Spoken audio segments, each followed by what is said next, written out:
কোন একটা লিফট যখন নির্দিষ্ট ধরনের গতিশীল অবস্থায় থাকে সেখানে ওজনের তারতম্যের কথা আমরা সবাই জানি। লাইক লিফট যখন নির্দিষ্ট ধরনের উপরের দিকে ওঠে ব্যক্তি নিজেকে ভারী অনুভব করেন, আমার ক্ষেত্রে ব্যক্তি নিজেকে হালকা অনুভব করেন। এই কথাগুলো কেমন জানি বুকিশ নলেজের মতো।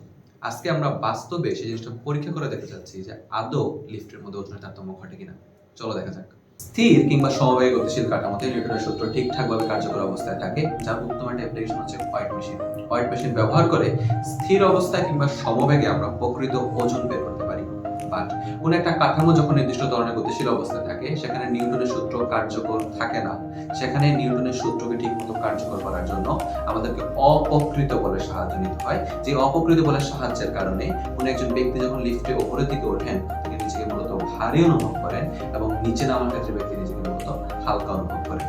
যদিও আমাদের বাস্তব জীবনের লিফটগুলোর ধরন একদম নগণ্য, তাই আমরা ডে টু ডে ইউজ এই জিনিসটা বুঝতে পারি না, বাট উচ্চ ধরনের লিফট বা উচ্চ হাইটের লিফটের ক্ষেত্রে আমরা চাইলে এই জিনিসটা বুঝতে পারি।